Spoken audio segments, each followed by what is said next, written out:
இன்னைக்கு தைப்பூசம். ஸோ தைப்பூசத்தன்னைக்கு நான் வேல்மாறல் படிக்க ஆரம்பிக்கலாம். என்னோடய வாழ்நாள் முழுவதும் தினமும் இந்த வேல்மாறலை தினமும் ஒரு தடவை படிக்கணுங்கிறத நான் மனசில் நினச்சிருக்கேன்.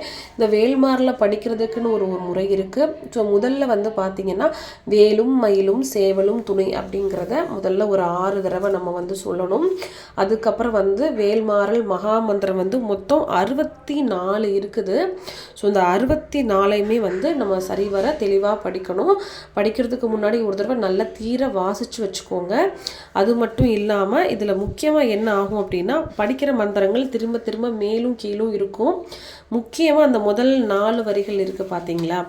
திருத்தணியில் உதித்தருளும் ஒருத்தன் மலை விருத்தன் என துளத்தில் உரை கருத்தன் மயில் நடத்து குகன் வேலே அப்படின்னு இருக்கும் ஃபஸ்ட்டு எடுத்தோடனே.